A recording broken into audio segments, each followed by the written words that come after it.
So அதனால் ஒருபோதும் யார் மேலேயும் கோபப்படாதீங்க அப்படின்னு பாபா சொல்கிறார். எந்த காரணத்தை கொண்டும் இல்லை, கோபப்படக்கூடிய சூழ்நிலை வரும் தான், கோபப்படாமல் இருக்கணும். ஸோ அதுமாதிரி சூழ்நிலையில் பேசாமல் இருங்க, அமைதியாக இருங்க, இல்லை அந்த இடத்த விட்டு போயிடுங்க. அப்புறம் எப்படி கோபம் வரும்ன்றார். நீங்கள் அமைதியாக என்ன தான் பேசுகிறாங்கன்ட்டு 3வது ஆளாக பார்க்குறாங்க. ஆனால் அந்த பயிற்சி பண்ணணும், அது அவ்வளோ ஈஸி கிடையாது. அப்படி பண்ணிங்கன்னா உங்களுக்கு அது சந்தோஷமாக இருக்கும். நிறைய பேர் சொல்லுவாங்க, எங்கள் அப்பா திட்டும்போது எனக்கு சிரிப்பாக வந்துச்சு, டீச்சர் திட்டும்போது சிரிப்பாக வந்துச்சுலாம் சொல்லுவாங்க. அப்போ அந்த பயிற்சி அவங்களுக்கு இயல்பாகவே இருக்குது. ஆனால் இந்த விஷயத்தை முழுசாக புரிஞ்சிக்காததுனால தான் சாஸ்திரங்களில் வேறு விதமாக எழுதிட்டாங்க. கடவுளே கோபப்பட சொன்னார், அந்த மாதிரிலாம் எழுதிட்டாங்க. அது ஒன்று எழுதிட்டாங்க. இன்னொன்று இந்த மாதிரி கதைகளாக வெளிப்பட்டு இருக்குது. நேரடியாக அமைதியாக இருங்கன்னு அர்த்தம், பட் அதை சொல்லலை. தந்தை யதார்த்தமாக இதை புரிய வைக்கிற இதோடைய உண்மையான விஷயத்தை. பாபா எப்போ வராரோ அப்போ தான் இதெல்லாம் புரிய வைக்க முடியும். யார் வாழ்ந்துட்டு போயிருக்கிறாங்களோ அவங்களுக்கு தான் மகிமை பாடப்படுது. இல்லை, இப்போ கடவுளுக்கு மகிமை பாடுறாங்கன்னா அவர் வந்துட்டு போயிருக்கிறார். இப்போ தாகூர், ஜான்சி ராணி இவங்களாம் வாழ்ந்துட்டு போனதுனால தான் அதை நாடகமாக உருவாக்கி இருக்கிறாங்க. அதே மாதிரி சிவபாபா கூட இங்கே இருந்துட்டு போயிருக்கிறார். அதனால தான் சிவ ஜெயந்தியும் கொண்டாடுறாங்க, சிவனுக்கு மகிமையும் கொண்டாடுறாங்க. ஆனால் சிவன் எப்போ வந்தார், என்ன பண்ணார், ரெண்டுமே யாருக்கும் தெரியாது. அவர் முழு சிருஷ்டிக்கும் தந்தை, அப்பான்னு கூட பாடுறாங்க, ஆனால் எப்படி அப்பான்னு தெரியாது. அவர் எல்லோருக்கும் சத்கதி கொடுத்துருக்கணும் இல்லையா, துர்கதி கொடுத்துருக்க மாட்டார். இப்போ இஸ்லாமியர்கள், பௌத்தர்கள் இந்த மாதிரி யாரெல்லாம் தர்மத்தை ஸ்தாபனை செஞ்சுட்டு போயிருக்கிறாங்களோ அவங்களுக்கு ஜெயந்தி கொண்டாடுறாங்க, புத்த பூர்ணிமா அந்த மாதிரிலாம். எல்லோருக்கும் எப்போ பிறந்தாங்க டேட்டு நாளெல்லாம் இருக்குது. ஆனால் சிவபாபா எப்போ பிறந்தாருன்னு யாருக்குமே தெரியாது, நமக்குமே தெரியாது எப்போ வந்தாருன்ட்டு. தோராயமாக 1936ன்னு சொல்கிறோம். ஆனால் அவர் எப்போ வேணாலும் அதுக்கு முன்னாடியே கூட வந்திருக்கலாம். கிறிஸ்து பிறக்கிறதுக்கு இத்தனை ஆண்டுகளுக்கு முன்பு பாரதம் சொர்க்கமாக இருந்துச்சு அப்படின்னு சொல்கிறாங்க. ஸ்வஸ்திகா வரையும்போது அதில் சமமாக 4 பாகம் பிரிக்கிறாங்க. அது 4 யுகங்களை குறிக்கிறது. ஸோ அப்போ ஒவ்வொரு யுகத்துக்கும் ஆயுள் குறைவாகவோ அல்லது ஒன்றை விட இன்னொன்று அதிகமாகவோ இருக்கவே முடியாது. ஆனால் வேதங்களில் அப்படி தான் தப்பாக காட்டியிருக்கிறாங்க. ஜெகநாத் புரியில் அண்டா நிறைய சாதம் படைக்கிறாங்க.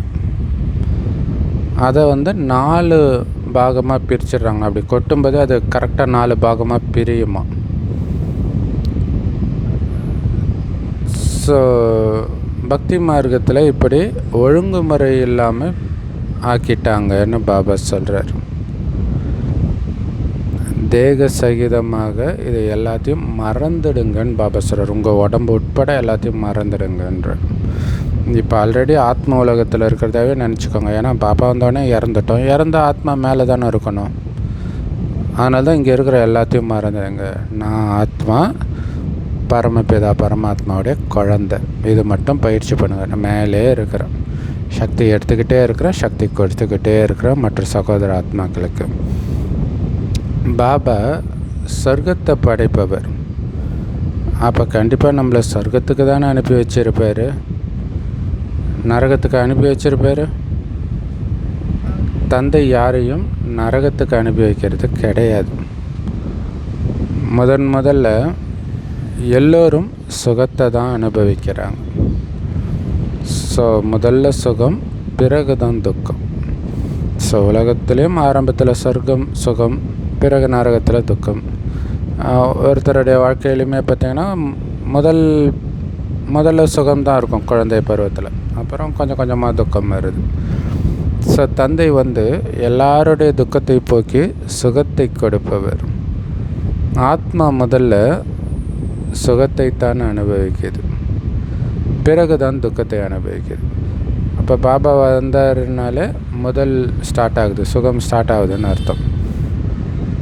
நாம் முதல்ல சதோ பிரதானமாக இருந்தோம், பிறகு தான் சதோ பிரதானத்துலேருந்து சதோவாக இறங்குறோம், பிறகு ரஜோ, பிறகு தமோல வரும். அயல் நாட்டினர் வந்து புத்திசாலிகள் அப்படின்னு நம்ம புரிஞ்சுக்கிறோம். அங்கே அணு ஆயுதங்களை எந்த அளவுக்கு தயாரிக்கிறாங்க சக்திசாலியானா, அது போட்ட உடனே எல்லாம் அழிஞ்சிடுவாங்க. அங்கே துடிக்கிற வேலையெல்லாம் கிடையாது இல்லையா. கை கால் இல்லாமல் ரத்தம் சிந்திட்டு இருக்கிறது, உயிருக்கு இழுத்துட்டு இருக்கிறது, இந்த வேலையெல்லாம் கிடையாது. அதே மாதிரி பாருங்கள், இன்றைக்கி வந்து பிணத்தை வந்து கரண்ட்டு மூலமாக உடனே எரிச்சிடுறாங்க. அந்த மாதிரி அணுகுண்டு போடுறதன் மூலமாகவும் டக்குன்னு நெருப்பு பற்றிக்குதுன்றார். மனிதர்கள் உடனே அழிஞ்சிடுவாங்க. இந்த கலியுக காடு தீப்பற்றி எரியணும் இல்லையா, அந்த அளவுக்கு. ஸோ காட்டுத்தீயை பாபா சொல்கிறார், ஸ்தூலமான தீ. இப்போ அமெரிக்காவில் நிறைய இடங்களில் காட்டுத்தீ பரவுது இல்லையா, அதுக்கு பரவுறதுக்கு காரணம் வந்து புயல் காற்று பயங்கரமாக ஊர் முழுவதும் பரவும்பொழுது ஊர் முழுவதும் அழிஞ்சிடுது. ஸோ காட்டுத்தீ மட்டும் இல்லை, ஊருக்குள்ளேயுமே. அந்த காலத்துலலாம் ஊர் ஃபுல்லாக கூரை வீடு இருக்கும். ஸோ ஒரு வீட்டில் ஏதோ ஒரு காரணத்தினால நெருப்பு பிடிச்சிச்சின்னா அந்த ஊரே எரிஞ்சிடும். ஒரு 2-3 மணி நேரத்தில் ஃபுல்லாக காலி ஆகிடும். அதுவும் காற்றெல்லாம் அடிச்சதுன்னா சீக்கிரமாக முடிஞ்சிடும். பிறகு பாதுகாக்கிறதுக்கான எந்த ஏற்பாடும் அந்த நேரத்தில் பண்ண முடியாது இல்லையா. அப்போ எங்கே போய் தண்ணி எடுத்துகிட்டு வருவாங்க? தண்ணி எடுத்துகிட்டு வந்தாலும் அது தாங்காது. விநாசம் அது மாதிரி நல்லா தண்ணி ஊற்றிலாம் எரியுது அப்படின்லாம் சொல்லுவாங்க. ஸோ அந்த மாதிரி தான் உலக அழிவும் நடக்கும். விநாசம் ஏற்பட்டே ஆகணும். அந்த நேரத்தில் ஒன்றும் பண்ண முடியாது, பாதுகாக்கலாம் முடியாது. பழைய உலகம் அழியத்தானே வேணும். கீதையில் கூட அதன் வர்ணனை இருக்குது இல்லையா. ஐரோப்பியர்கள் வந்து யாருக்குமே தெரியாத அளவுக்கு அணுகுண்டுகளை ஏவுவார்கள்ன்றார். இப்போவே ஏவுகணை வந்து அப்படி தான், அது பாட்டுக்கு இஷ்டத்துக்கு ஆயிரக்கணக்கில் போட்டுட்டு இருக்கிறாங்க. ஸோ கடைசியில் அணுகுண்டுகள் அப்படி வரும்ன்றார். யாருக்கும் தெரியாத அளவுக்கு அணுகுண்டுகளை ஏவுவார்கள்ன்றாங்க. அவங்க தான் போட்டாங்கன்னு கூட கண்டுபிடிக்க முடியாதுன்னு நினைக்கிறேன். கல்பத்துக்கு முன்னாடி கூட விநாசம் ஏற்பட்டு இருந்துச்சு, அதே மாதிரி இப்போவும் விநாசம் ஆக போகுது. நீங்கள் முந்தைய கல்பத்தை மாதிரியே இப்போ படிச்சுட்டு இருக்கிறீங்க. ஸோ ஏன்னா விநாசமாகி அடுத்த புதுயுகம் ஸ்தாபனை ஆகணும் இல்லை, அதுக்கு நம்ம தயாராகிட்டு இருக்கிறோம். இந்த படிப்பு மூலமாக கொஞ்சம் கொஞ்சமாக இந்த மரம் வளர்ச்சி அடைஞ்சிக்கிட்டே இருக்கும். முழு வளர்ச்சி அடைஞ்ச பிறகு ஸ்தாபனை ஆகிடும். அதாவது தேவதா மரத்தை சொல்கிறார், தேவதா தர்மத்தின் மரம் ஃபுல்லாக வளர்ச்சி அடைஞ்சிச்சு, எல்லாருக்கும் ஞானம் போயிடுச்சுன்னா ஸ்தாபனை ஆகிடும். ஸோ மாயின் புயல்கள் ரொம்பவுமே நல்ல நல்ல குழந்தைங்களை எல்லாம் கூட கீழே தள்ளிடுது. ஏதாவது ஒரு மாயா வந்து பாபா விட்டு போக வச்சிடுது. யோகாவில் முழுமையாக இல்லை அப்படின்னா மாயா தடையை உருவாக்குது. அதனால தான் எப்போவுமே உங்களை சாதாரணமானவராக நினைக்காதீங்க, சாதாரண காரியம் பண்ணிவிடுவீங்கன்ற. எப்போவுமே நான் பாபாவோட குழந்தை, பாபா பக்கத்திலே இருக்கிறேன், அது சதா ஞாபகம், அவர் தனியாகவே இருக்காதீங்கன்றார் இல்லையா. ஸோ இதெல்லாம் மறந்துடக்கூடாது, மனம் இதில் சோர்ந்துடக்கூடாது. இதை நினைக்கிறதுல சோர்ந்துட்டிங்கன்னா மாயா யோகா முழுசாக இருக்காது. அப்போ மாயை தடையை ஏற்படுத்தி உங்களை விழ வச்சிடும், கீழே தள்ளிடும். பாபாவுடைய இதயத்துலேருந்து கீழே விழுந்துடுவீங்க. ஸோ பாபாவுடைய குழந்தையாக ஆகி தூய்மைக்கான உறுதிமொழி எடுத்திருக்கிறீங்க. ஸோ அப்படி தூய்மைக்கான உறுதிமொழி பாபா கிட்ட எடுத்துட்டு, பாபா குழந்தை ஆகுறீங்கனாலே தூய்மைக்கான உறுதிமொழி எடுத்துக்கிட்டிங்கன்னு தான் அர்த்தம். அப்படி எடுத்த பிறகு நீங்கள் விகாரத்தில் விழுந்துட்டிங்கன்னா பேரை கெடுத்துடுவீங்க இல்லையா? வேதம் எடுத்துட்டு விரதம் இருக்கிறதுக்காக நோன்பு கயிறுலாம் கட்டுவாங்க, அப்புறம் போய் கண்டதை சாப்பிட்றாங்கன்னா பேரை கெடுக்கிறாங்க தானே. அந்த மாதிரி தான் பாபா குழந்தையாகி தூய்மையாக இருப்பேன்னு சத்தியம் பண்ணிவிட்டு மறுபடியும் போய் விகாரத்தில் வந்தீங்கன்னா பேரை கெடுத்துடுவீங்க. பிறகு மிகவும் ஜோராக அடி விழுது. ஸோ இது ரொம்ப முக்கியமான எச்சரிக்கை. அந்த மகாபாரதத்தில் பாண்டு மகாராஜா காட்டுக்கு போகிறார். தூய்மையாக இருக்கணுன்றதுக்காக தான் போகிறாரு. ஏன்னா ஏற்கனவே சாபம் வேறு இருக்கும், நீ உன் மனைவியை கட்டி அணைச்சா செத்தே போயிடுவேன்ட்டு. அதையும் மீறி அவருக்கு விகார உணர்வு வருது, மனைவி கட்டி அணைக்கிறார், இறக்குறார். ஸோ அப்போ காமம் உயிரையே கொல்லுமானா கொல்லும். ஏன் கொல்லும்னா, இங்கே நம்ம மனசில் தினம் தினம் பாபா தூய்மையாக இருக்கணும், தூய்மையாக இல்லைன்னா இப்படி ஆகும் அப்படி ஆகும்னு சொல்கிறது நம்ம ஆழ் மனசில் பதிவாயிடும். ஸோ அப்படி பதிவாகி நீங்கள் தூய்மை இழக்கிறீங்க அப்படின்னும்போது உங்களுக்கு திரும்ப திரும்ப அந்த எண்ணமே உங்களை கொன்னுடும். ஸோ அப்போ இங்கே பாபா சொல்கிறத அப்படியே ஃபாலோ பண்ணால் பயங்கர சந்தோஷமாக இருக்கும். ஏன்னா அதுவும் மைண்டில் பதிவாயிடுச்சு இல்லையா? பாபா சொல்கிறது ஃபாலோ பண்ணவன் எனக்கு பதவி வருது, அது உங்களுக்கு குஷியை கொடுக்கும். ஆனால் அதை மீற அதுவும் எந்தளவுக்கு நீங்கள் பக்காவாக இருக்கிறீங்களோ அந்தளவுக்கு அடி பயங்கரமாக விழுன்றார். ஏன்னா அந்தளவுக்கு ஆழமாக மைண்டில் பதிஞ்சிடுச்சு. ஸோ அப்போ உயிரே போனாலும் ஆச்சரியப்படுறதுக்கு இல்லை. அதான் பாபா சொல்கிறார், விகாரத்தில் விழுந்து பேரை கெடுத்துடுவீங்க, பிறகு ஜோராக அடி விழும். இந்த காமத்திடம் ஒருபோதும் அடி வாங்கிடக்கூடாதுன்னு தந்தை சொல்கிறார். இங்கே இரத்த நதி பாயும் அப்படின்னு குழந்தைங்க தெரிஞ்சிருக்கிறீங்க. சத்தியுகத்தில் தான் பாலாறு ஓடும் இல்லையா? இங்கே காமத்துக்கிட்ட அடி வாங்கிட்டீங்கன்னா இரத்த நதி பாயும்போது நீங்களும் மாட்டிக்குவீங்க. ஸோ அதனால் எச்சரிக்கையாக இருக்கணும். ஆனால் சொர்க்கத்தில் பாலாறு ஓடும். அப்போ ரத்த நதி பாயும்போது சிக்கணுமா இல்லை பாலாறு ஓடக்கூடிய சொர்க்கத்துக்கு போகணுமா? நீங்கள் தான் முடிவு பண்ணணும். காமத்தில் விழுறீங்களா இல்லையான்றதை பொறுத்து தான் இது. சொர்க்கம் புது உலகம், இது பழைய உலகம். கலியுகத்தில் என்ன இருக்குது? புது உலகத்துடைய மேன்மையை பாருங்கள். இங்கே இருக்கிறதெல்லாம் அதுக்கு ஈடாகாது. ஸோ அப்போ இதை மனசுக்குள்ளே கம்பேர் பண்ணிக்கிட்டே இருக்கணும். புது உலகத்துக்கும் பழைய உலகத்துக்கும் அது எவ்வளோ பெரிய உலகம். இங்கே இருக்கிறது என்ன இருக்குது, இதில் போய் விழுந்துடக்கூடாது, எல்லாத்தையும் இழந்துடக்கூடாது. இது எச்சரிக்கையாக இருக்கணும். இப்போ ஒரு ஏழையான ஒரு பொண்ணு இருக்கிறா,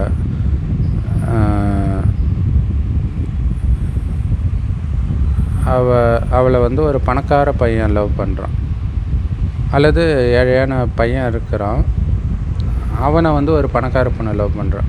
இப்போ பணக்கார பொண்ணு இருக்கும்பொழுது அவளுக்கு பணக்கார பையனை பார்த்து கல்யாணம் பண்ணி வைப்பாங்க.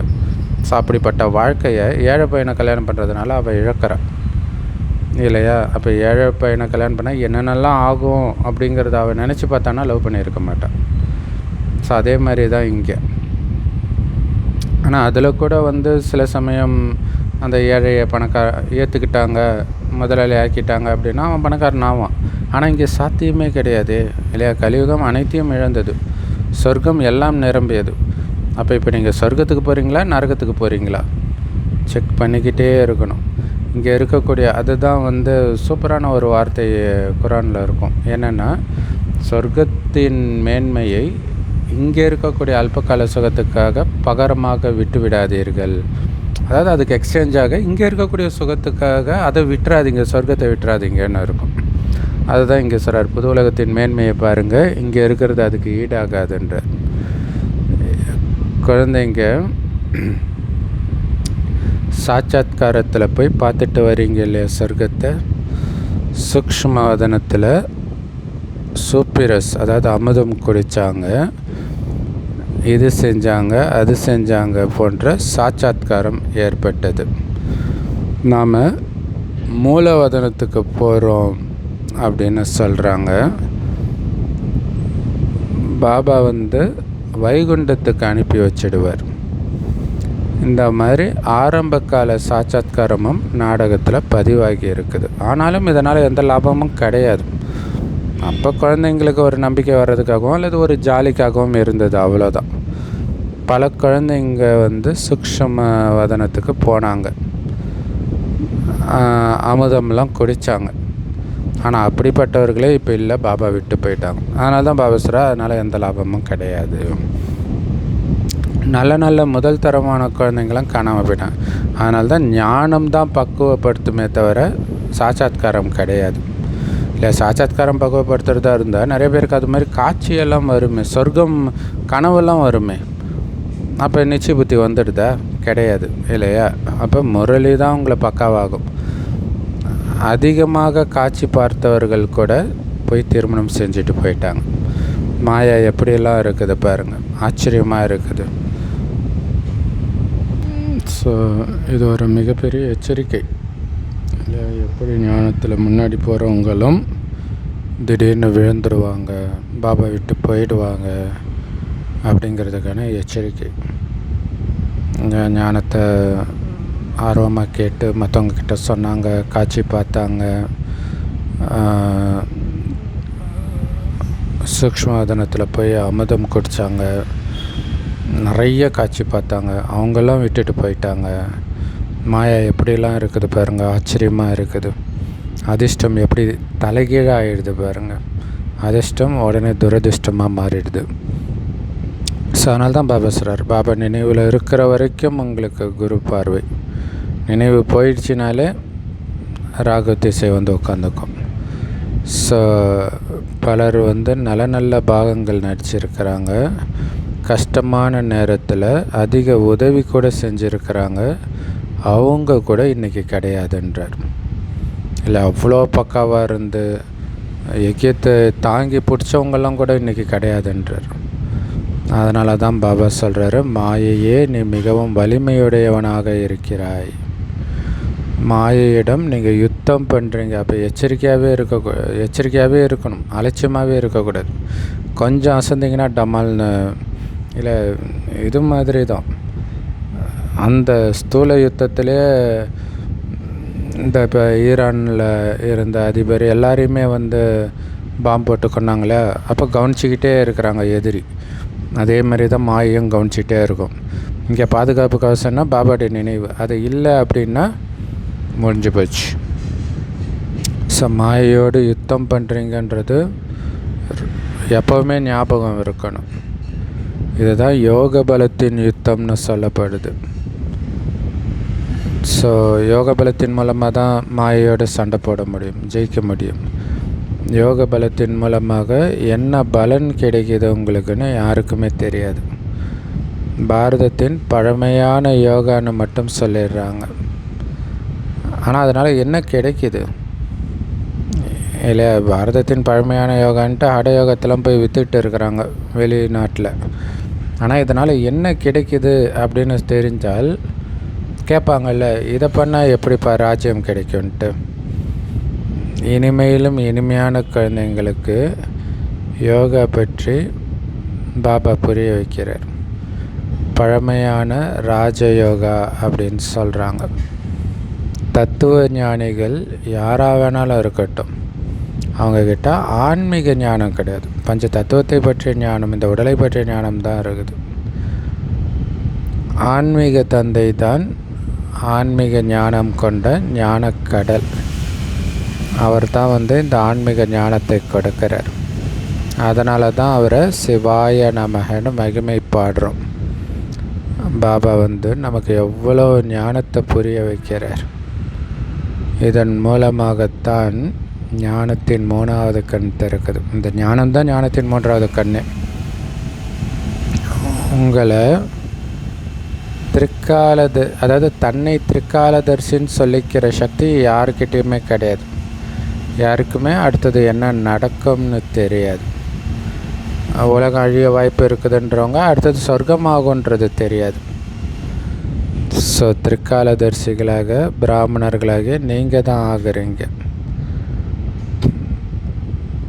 ஸோ அந்த திரிகாலதர்சி பிராமணர்கள் மூலமாகத்தான் பாபா இந்த ருத்ர ஞான யஜ்யத்தை படைக்கிறார். ருத்ரன்னு சிவனை தான் சொல்லுவாங்க. சிவனுக்கு பல பேர் வச்சுட்டாங்க. ஒவ்வொரு தேசத்துலேயும் ஒவ்வொரு பேர் வச்சுருக்கிறாங்க. ஸோ ஒரு தந்தைக்கு மட்டும்தான் இவ்வளவு பேர், வேறு யாருக்கும் இவ்வளவு பேர் கிடையாது. இல்லை, ஒவ்வொரு மதத்துலேயும் கடவுளுக்கு என்னென்ன பேர்லாம் சொல்கிறாங்களோ அத்தனையும் பாபாவை தான் குறிக்குது. ஒவ்வொரு நாட்டிலையும் கடவுளுக்கு என்னென்ன பேர்லாம் சொல்கிறாங்களோ அத்தனையும் பாபாவை தான் குறிக்குது. ஸோ இவரை பபுல்நாத்னும் சொல்கிறோம். பபுல்நாத்னா முட்களை மலராக ஆக்கக்கூடியவர்னு அர்த்தம். ஸோ யாருக்கிட்ட முள் இருக்குதோ அவங்கள தான் பபுல்னு சொல்கிறோம். அப்போ நாம் தான் பபுல், நம்முடைய தலைவன் அவர். ஏன்னா நம்மளை மலராக்கிறார். பாபா முட்களை மலராக்கக்கூடியவர்.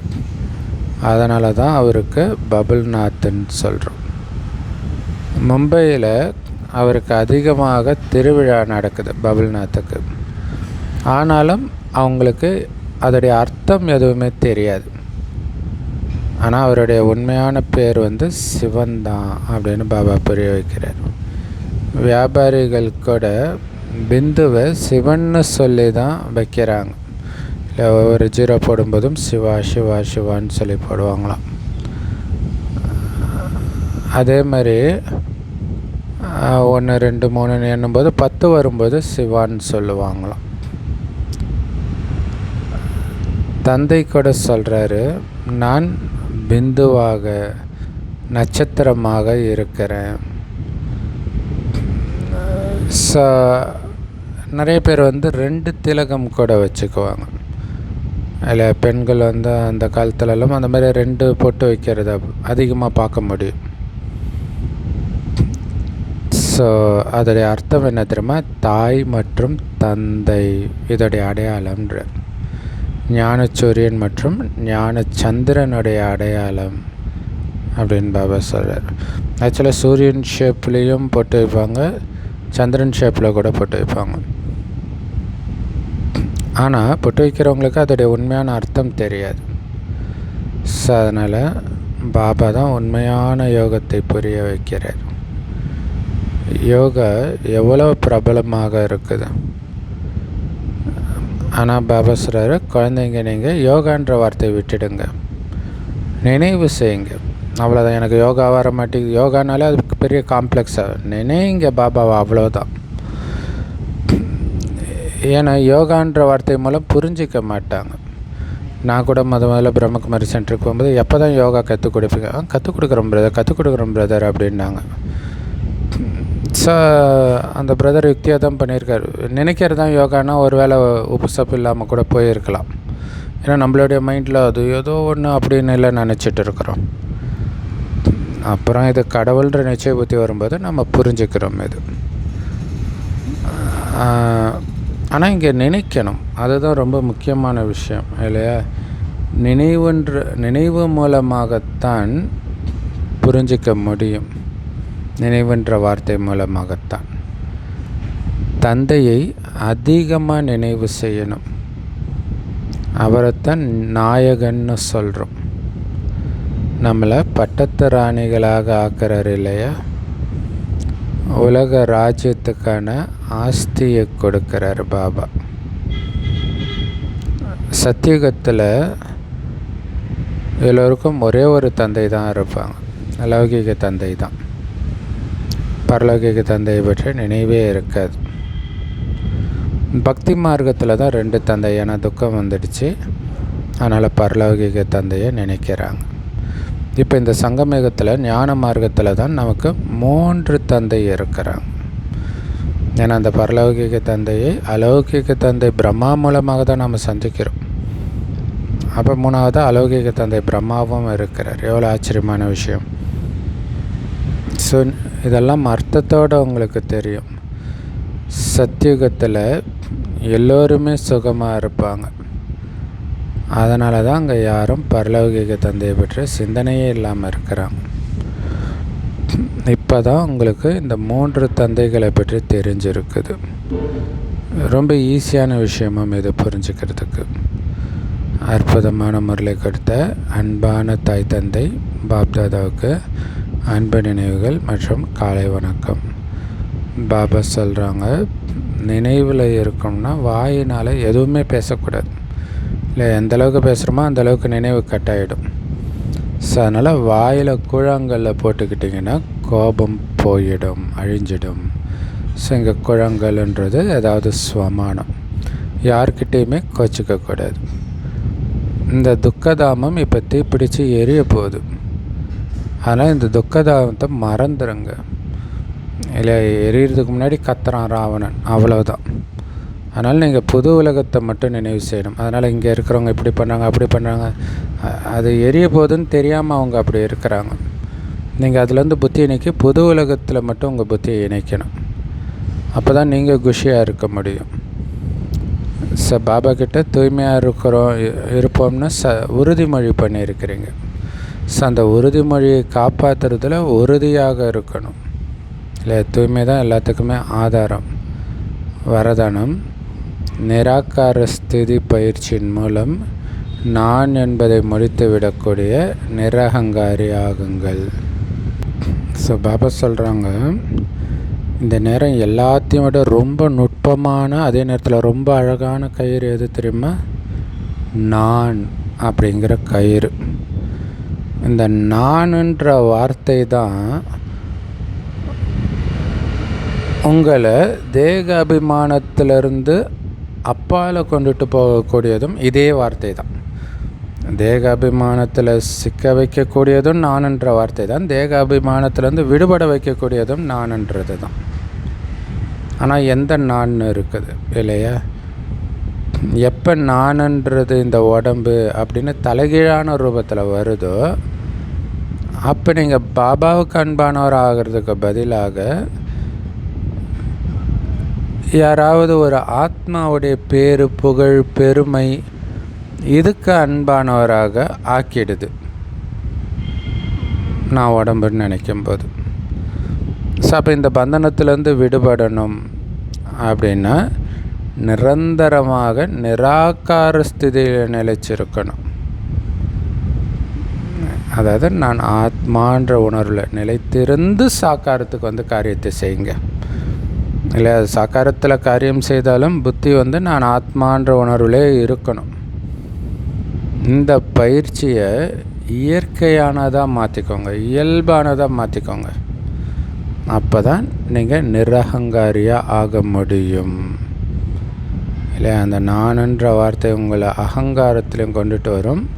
அந்த நானை கரெக்டாக ஆத்மானு புரிஞ்சுக்கிட்டிங்கன்னா நிரகங்காரியாக மாற்றிடும்.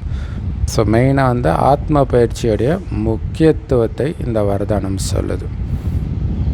ஸ்லோகன்,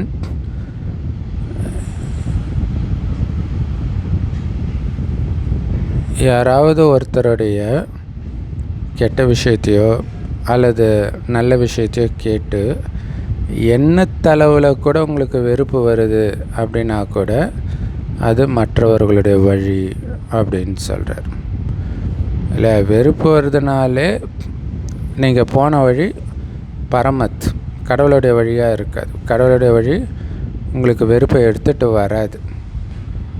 இல்லை, மற்றவங்கள பற்றி புகழ்ந்து பேசினா உங்களுக்கு வெறுப்பு வருது பொறாமைனால், அது மற்றவங்களுடைய வழி. ஸோ அதை புரிஞ்சுக்கணும்.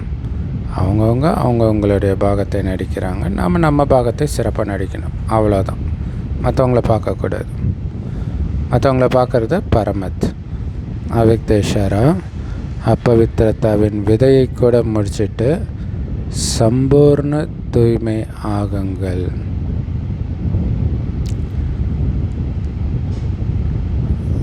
சங்கல்பத்தில் அல்லது கனவுல கூட எப்போ அப்பவித்திரத்தாவுடைய அம்சம் மாத்திரமும் இல்லாமல் இருக்குதோ அவங்கள தான் உண்மையான பிராமணர்னு சொல்ல முடியும். இப்போ நான் உண்மையான பிராமணன்னு சொமானம் இல்லையா? இப்போ நான் உண்மையான பிராமணன்றதுக்கு பதில் கனவுல கூட அப்பவித்திரத்தாவின் அம்சம் கூட இல்லாமல் இருக்கிற உண்மையான பிராமணன்னு சொமானம் சொல்லணும் விஸ்தாரமாக. அப்போ தான் அது ஆழமாக பதியும். ஸோ பிராமணன் அதான் பிராமணனுடைய பிராணனே போனாலும் அவனுடைய சுயதர்மம் போகக்கூடாது அப்படிங்கிறது இந்த தூய்மையின் தாரணைக்காக தான் பாடப்பட்டு இருக்குது. அப்படி தான் பீஷ்ம பிதாமகர் இருப்பார் இல்லையா. அவர் சத்திரியன்னு சொல்லிக்குவார். சத்திரியனுக்கு வாக்கு மீறுவதும் சுவாசம் போகிறதும் ஒன்றுன்னுவார். ஸோ அப்போ உயிரே போனாலும் உங்களுடைய தர்மமே என்ன, தூய்மை தான் உங்களுடைய தர்மம், அதை விட்டுடக்கூடாது. அந்த மாதிரி தைரியமும் திட நிச்சயமும் இருக்கணும். எந்த விதமான சூழ்நிலையிலும் உங்களுடைய தர்மம், அதாவது தாரணைக்காக எதை சகிச்சிக்க வேண்டியதாக இருந்தாலும், தியாகம் செய்ய வேண்டியதாக இருந்தாலும் கண்டிப்பாக சகிச்சிக்க வேண்டி இருக்கும், எதிர்கொள்ள வேண்டி இருக்கும். ஆனாலும் உங்களுடைய தர்மத்தை விட்டு கொடுக்கக்கூடாது. அதான் முக்கியமான விஷயம் இல்லையா. பிராணனே போனாலும் தர்மம் போகக்கூடாது. அதுக்காக எதை வேணாலும் சகிச்சிக்க தயார், எதை வேணாலும் தியாகம் செய்ய தயார். ஆனால் உங்களுடைய தர்மம் தூய்மை இழக்கக்கூடாது. இது பைபிள்லே இருக்குது. பைபிளில் அவர் பேர் டக்குன்னு யோபுன்னு நினைக்கிறேன். அவர் வேலைக்காரனாக ஒருத்தர்கிட்ட வேலை செய்வார். அந்த எஜமானனுடைய மனைவி ரொம்ப அழகாக இருப்பாள். அவளுக்கு இவன் மேலே ஆசை வந்துடும். அப்போ அதுக்கு இணங்காமல் அவன் போனதுனால அவன் என்னை கையை பிடிச்சி தான் அப்படி இப்படின்னு சொல்லி அவனை ஜெயிலில் போட்டுருவாங்க. அப்பையும் அவர் தன்னுடைய தர்மத்தை விட்டு கொடுக்கல. அதுதான் அங்கே முக்கியமான விஷயம். எவ்வளோ சகிச்சிக்க வேண்டி இருந்தாலும் அந்த தர்மம், அதனால் அந்த பொண்ணு மேலே பழியும் போடலை. அதுவும் ரொம்ப முக்கியமான விஷயம். ஸோ அந்த அளவுக்கு தைரியம் வைக்க வேண்டி இருக்கும். அப்போ தான் குஷியாக நீங்கள் போக முடியும் முன்னோக்கி, பின்வாங்க மாட்டார்கள். அப்போ நம்முடைய தர்மம் எவ்வளோ உயர்ந்த தர்மம்னு அந்த போதை இருந்தால்தான் நம்முடைய தர்மமே தூய்மை தான். கனவுல கூட அந்த காமம் இருக்கக்கூடாதுன்னு சொன்னார் இல்லையா. இருந்துச்சுன்னா உங்களுக்கு நீங்களே துரோகம் பண்ணுறீங்கன்னு சொன்னார். ஸோ அதை இன்னும் பக்காவாக இன்றைக்கி மெருகேற்றி சொல்லியிருக்கிறார். உயிரே போனாலும் தூய்மைன்ற தர்மத்தை விடக்கூடாது, எதை சகிச்சுக்கிட்டாலும் தூய்மையை விடக்கூடாது அப்படின்னு சொல்கிறார். இது ரொம்ப முக்கியமான விஷயம் இல்லையா. ஏன்னா கலியுகத்தின் இறுதி போக போக சாப்பாட்டுக்கு வழி இல்லாத நிலை வரும். அப்போ காசுக்காக காமத்தில் விழுறவங்களாம் இருப்பாங்க. அந்த அஃபேர் கள்ளத்தொடர்பு சொல்கிறோம் இல்லையா. காசுக்காக கள்ளத்தொடர்பில் இருக்கக்கூடிய பெண்கள் நிறைய பேர் உருவாவாங்க, பாபா குழந்தைகள்லே. ஸோ அதெல்லாம் ஒரு டெஸ்ட் பேப்பர். ஸோ உயிரே போனாலும் பரவாயில்ல, நான் தூய்மையாக தான் இருப்பேன் அப்படின்னு இருக்கணும். ஸோ செம்ம powerful Murali. Love you Bap Dada. Thank you Bap Dada. குஷியாக இருங்க, குளிர்ச்சியாக இருங்க. பல தடவை இதை ரிவைஸ் பண்ணி முக்கியமான பாயிண்ட்ஸை எடுத்து அதை திரும்ப திரும்ப பார்த்து தாரணை பண்ணணும். அது ரொம்ப முக்கியமான விஷயம். அது தாரணை பண்ணுறதுக்கு அமிர்த வேலை ரொம்ப சூப்பரான டைம். ஓம் சாந்தி.